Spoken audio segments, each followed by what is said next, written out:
Good morning all of you. This is Aruna Badgotia और आज जो हम टॉपिक पढ़ रहे हैं उसका नाम है गुणसूत्र की संरचना। मतलब जेनेटिक्स वाले क्वेश्चन में ही हम पढ़ेंगे गुणसूत्र की संरचना और विशिष्ट प्रकार के गुणसूत्र। हम पढ़ रहे हैं गुणसूत्र की संरचना और विशिष्ट प्रकार के गुणसूत्र। ये विशिष्ट प्रकार के गुणसूत्र क्या होते हैं आज मैं आपको बताऊंगी। विशिष्ट प्रकार के गुणसूत्र जिसमें है पहला गुणसूत्र है ऑरिडीन,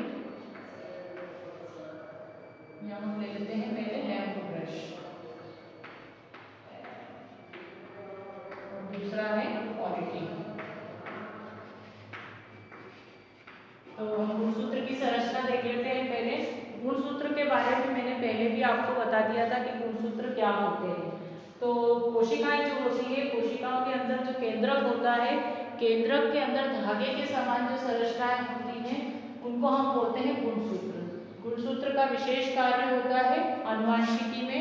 क्यों होता है? क्योंकि ये आनुवांशिक गुणों को या आनुवांशिक लक्षणों को पीढ़ी दर पीढ़ी स्थानांतरित करते हैं।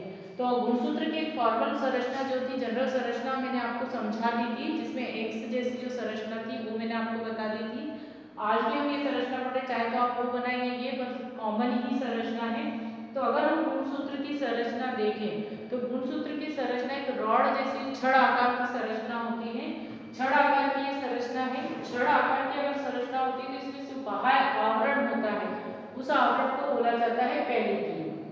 आपको इंग्लिश में पढ़ना होंगे नाम तो। बाह्य आवरण मतलब गुणसूत्र में जो बाह्य आवरण होता है उसको बोला जाता है पेलिक्यूल। पेलिक्यूल के अंदर एक द्रव भरा होता है, इस द्रव को बोला जाता है मैट्रिक्स। ये नाम आपको याद करना पड़ेगा। इनको क्या कहा जाता है? इस द्रव को मैट्रिक्स बोला जाता है। मैट्रिक्स के अंदर धागे के समान संरचनाएं होती है जो एक दूसरे से बाइंड होती है, उसको हम बोलते हैं क्रोमोनीमा। इसे क्या बोला जाता है? ये जो धागे की समान संरचना होती है इसे बोलते हैं हम क्रोमोनीमा। अब आपको दिख रहा होगा जो छड़ आकार का जो गुणसूत्र है इसकी दो जगह ग्रूव्स या गुहा या गड्ढे मौजूद हैं। तो फर्स्ट जो ग्रूव होती है उसको बोला जाता है प्राइमरी कॉन्स्ट्रिक्शन। इसे मैंने प्री नाम दिया है पर इसको हम बोलेंगे प्राइमरी कॉन्स्ट्रिक्शन। प्राइमरी मतलब प्राथमिक जो गड्ढा है या ग्रूव, कॉन्स्ट्रिक्शन। इसके बाद दूसरा जो ग्रूव होता है उसको हम बोलते हैं सेकेंडरी कॉन्स्ट्रिक्शन। तो दो कॉन्स्ट्रिक्शन होते हैं इसमें। जो प्राइमरी कॉन्स्ट्रिक्शन के पास में जो बटन जैसी संरचना होती है उसको बोला जाता है टीलोमियर। ये भाग क्या कहलाता है? इसका सबसे ऊपरी भाग जिसको हम बोलते हैं टीलोमियर। इसके बाद ये वाला जो भाग होता है इसको भी क्या कहा जाता है? टीलोमियर, क्योंकि ये भी कैसा है? नॉट जैसे घुमा हुआ भाग होता है जिसे टीलोमियर बोलते हैं। तो एक प्रारूपिक गुणसूत्र की संरचना अगर हम देखें तो इस तरह की होती है। इसके भाग भी मैंने आपको कल ऑलरेडी लास्ट वीडियो में मैंने आपको बता दिए थे। अब हम आज पढ़ेंगे विशिष्ट प्रकार के गुणसूत्र। तो विशिष्ट प्रकार के गुणसूत्र क्या होते हैं? कभी कभी एक्चुअली देखा जाए तो जितने भी जीव होते हैं उनके गुणसूत्र की संख्या समान नहीं होती है। जैसे हमने पढ़ा था मनुष्य में जो होते हैं वो 23 युग्म में होते हैं, जोड़े में होते हैं। गेहूं में अगर हम देखें तो 21 होते हैं, मतलब 42 होते हैं उसमें जोड़े में अगर हम देखें तो अगर गुणसूत्र की संख्या अलग अलग है तो स्वाभाविक सी बात है उनकी संरचना में भी भिन्नता होगी या उनके आकार में भी भिन्नता पाई जाती है। तो विशिष्ट प्रकार के गुणसूत्र का मतलब ये होता है जिनकी संरचना अलग हो, यूनिक हो, और जिनकी एक तरह से देखा जाए तो जिनका संरचना में बहुत ज्यादा भिन्नता या आकार में भिन्नता अगर पाई जाती है तो उनको हम क्या बोलते हैं? विशिष्ट प्रकार के गुणसूत्र। जिसमें से फर्स्ट गुणसूत्र हम पढ़ रहे हैं लैम्प ब्रश गुणसूत्र। लैम्प ब्रश जो गुणसूत्र होते हैं ये एम्फीबियन की ऊसाइट में पाए जाते हैं। अब एम्फीबियन मतलब क्या होता है? जो उभयचरी जीव होते हैं, जो जल और थल दोनों में रहते हैं, जैसे मेंढक।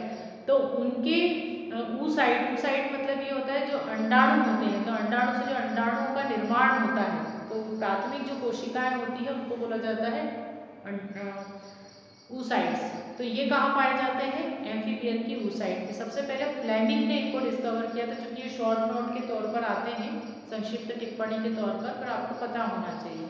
तो ये जो गुणसूत्र होते हैं ये इनकी विशेषता ये होती है कि इनका जो एक तरह से देखा जाए तो इनकी संरचना अलग होती है। संरचनात्मक रूप से ये अन्य गुणसूत्र से भिन्न होते हैं।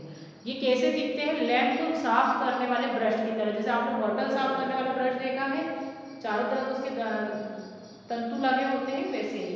तो नाम से स्पष्ट होता है लैंप ब्रश। तो फर्स्ट लाइन में आप ये लिख सकते हो कि ये विशिष्ट प्रकार के जो गुणसूत्र है वो कैसे दिखते हैं, लैंप को साफ करने वाले ब्रश के समान दिखते हैं।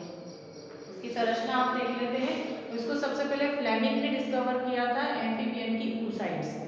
तो अगर हम इसकी संरचना देखें तो इसकी संरचना में एक मेन एक्सिस होती है, एक्सिस रॉड टाइप संरचना होती है, और इस एक्सिस के आसपास क्या लगे होते हैं, लूप्स लगे होते हैं, जैसे आपको ये दिख रही है। मेन संरचना इसकी ऐसी होती है, पर अगर हम इसकी इतनी सी सेक्शन या इतना सा कटिंग लेकर देखें तो ये ऐसा दिखेगी। तो इसमें छोटे बड़े लूप्स दिखते हैं, मेन एक्सिस पर लूप होते हैं। अब एक लूप की अगर संरचना देखें तो एक लूप की संरचना ऐसी होती है। इस लूप की संरचना में ये जो एक्सिस होती है, जिसको हम एक्सिस बोल रहे थे, वो एक्सिस को क्या बोला जाता है, सिस्टर क्रोमेटिड।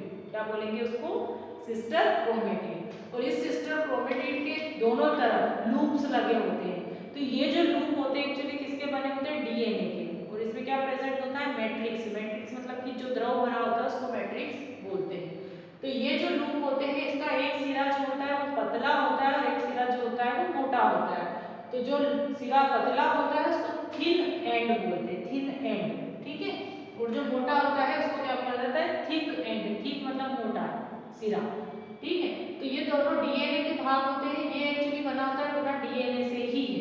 और इसका काम क्या होता है, आगे जाके आरएनए और प्रोटीन का निर्माण करना। क्योंकि उस साइड में बन रहे हैं तो उस साइड की कोशिकाएं क्या होती हैं, विभाजित होकर एक्स या अंडाणु बनाएंगी। तो उनको तो प्रोटीन चाहिए बढ़ने के लिए, तो फिर वो क्या होते हैं, विभाजन के लिए फिर प्रोटीन, ये जो गुणसूत्र होते हैं फिर आगे जाके आरएनए या ये जो डीएनए होते हैं आगे जाकर आरएनए और प्रोटीन का निर्माण करते हैं। नेक्स्ट जो है सेकंड है पॉलीटीन क्रोमोसोम।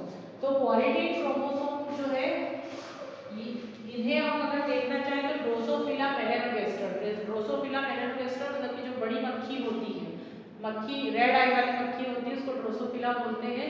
उनमें ये, जिसको फ्रूट फ्लाई भी बोला जाता है, जो एक तरह से देखा जाए तो जो फ्रूट के आसपास जो घूमती रहती है, उन मक्खियों को भी बोल सकते हैं। तो पॉलीटीन गुणसूत्र को एक तो हम ड्रोसोफिला मक्खी में भी देख सकते हैं, और दूसरा हम इसको देखते हैं काइरोनोमस लार्वा की लार ग्रंथियों में। अब काइरोनोमस लार्वा क्या होते हैं, तो जहाँ का पानी इकट्ठा हो जाता है, कभी ऐसा होता है कि कहीं पानी इकट्ठा हो जाता है तो वो छोटे छोटे लार्वा हो जाते हैं जो तैरते रहते हैं उसके अंदर, तो उनको बोलते हैं काइरोनोमस लार्वा। तो अगर इसकी स्लाइड देखनी हो तो उसका जो सिर वाला हिस्सा है उसको काट कर अलग करते हैं और फिर उसकी स्लाइड बनाई जाती है। तो जब स्लाइड में हम उसको देखते हैं तो उसकी एक तरह से जो पाचन ग्रंथियां, सेलाइवरी ग्लैंड जो होती है जिससे कि लार का सिक्रेशन होता है, वहां पर ये मौजूद होते हैं। तो इनकी जो संरचना अगर हम देखें तो काइरोनोमस लार्वा की लार ग्रंथियों को जब हम देखते हैं स्लाइड के तौर पर, तो उनमें जो गुणसूत्र होते हैं वो इस तरह से दिखाई देते हैं, जिनकी भुजाएं दिखती हैं, ठीक है। ये जो भुजाएं होती है इसमें जो बीच वाला हिस्सा होता है, इस बीच वाले हिस्से को बोला जाता है क्रोमोसेंटर, और ये होते हैं क्रोमोसोम्स। ये वाला जो भाग होता है इसको बोला जाता है क्रोमोसेंटर। क्या बोलते हैं, क्रोमोसेंटर बोलते हैं। और ये जो होते हैं ये होते हैं क्रोमोसोम्स। क्रोमोसोम्स गुणसूत्र।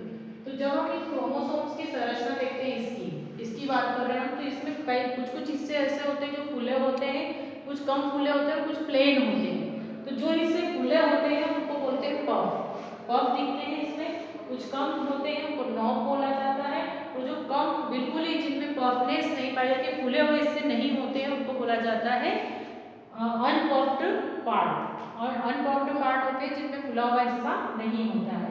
अब अगर हम बात करें गुणसूत्र की, पॉलीटीन गुणसूत्र की, तो पॉलीटीन गुणसूत्र में बहुत सारे ब्लैक बैंड्स मिलते हैं। तो इनको हम बैंड्स बोलते हैं, जो ब्लैक कलर के दिखते हैं उनको बैंड्स बोला जाता है। और जो दो ब्लैक बैंड के बीच में जो व्हाइट पार्ट दिखता है जिसमें कि कोई ब्लैक कलर नहीं होता है, लाइट स्टेन होते हैं, मतलब कि उनका कलर लाइट होता है, तो उसको बोला जाता है इंटरबैंड। तो ये ऐसे विशिष्ट प्रकार के गुणसूत्र होते हैं। एक लैंप पुरुष हो गया, दूसरा पॉलीटीन हो गया। लैंप पुरुष क्रोमोसोम लैंप साफ करने वाले ब्रश के समान दिखता है, और ये इनमें भुजाएं या आर्म्स दिखती है। इसके अलावा कुछ विशिष्ट प्रकार के गुणसूत्र होते हैं, जैसे बी टाइप, एम टाइप या एल टाइप, इनके नाम दिए हुए हैं क्योंकि संरचना में अलग दिखते हैं। बी टाइप ऑफ क्रोमोसोम जो होते हैं वो मेटापोडियम इंसेक्ट में पाए जाते हैं। एम टाइप ऑफ जो क्रोमोसोम्स होते हैं वो कुछ इंसेक्ट या ब्रायोफाइट्स में भी होते हैं, जो आपने 11th में पढ़े होंगे ब्रायोफाइट का। एल टाइप ऑफ क्रोमोसोम जो होते हैं वो जनरली जर्म सेल्स में होते हैं। जर्म सेल्स मतलब जहाँ से डिवीजन स्टार्ट होता है। तो इस तरह से ये स्पेशल टाइप ऑफ क्रोमोसोम से इसमें कभी कभी शॉर्ट नोट पूछते हैं, इसलिए मैंने एक पर्टिकुलर वीडियो बनाई है। और क्रोमोसोम का पूछते हैं फंक्शन, क्रोमोसोम का फंक्शन क्या है। तो क्रोमोसोम का फंक्शन यही होता है कि सेल से रिलेटेड या सेल डिवीजन में भी हेल्पफुल होते हैं। सेल का डिवीजन होता है तब क्रोमोसोम्स का भी डिवीजन होता है। दूसरा और मोस्ट इम्पॉर्टेंट वर्क ये होता है कि ये जो होते हैं अनुवांशिक गुणों का वहन करते हैं पेरेंट्स से लेकर संतति तक। मतलब जो गुण पेरेंट्स में मौजूद है वो संतति तक किसके द्वारा जाते हैं, गुणसूत्र के द्वारा ही जाते हैं। तो हमने गुणसूत्र पढ़ लिए हैं। क्योंकि 11th में आपने केंद्रक की संरचना, केंद्रिका की संरचना पढ़ी थी, अब उसके आगे का जो है आपको 12th में आया है कि गुणसूत्र की संरचना आपको पढ़नी है। अब गुणसूत्र के अंदर जो जीन्स होते हैं उनकी संरचना हम नेक्स्ट क्लास में पढ़ेंगे। नेक्स्ट वीडियो में मैं आपको जीन्स रिलेटेड स्ट्रक्चर्स पढ़ाऊंगी। जीन्स की बेसिक बेसिक जो चीज़ें हैं वो मैं आपको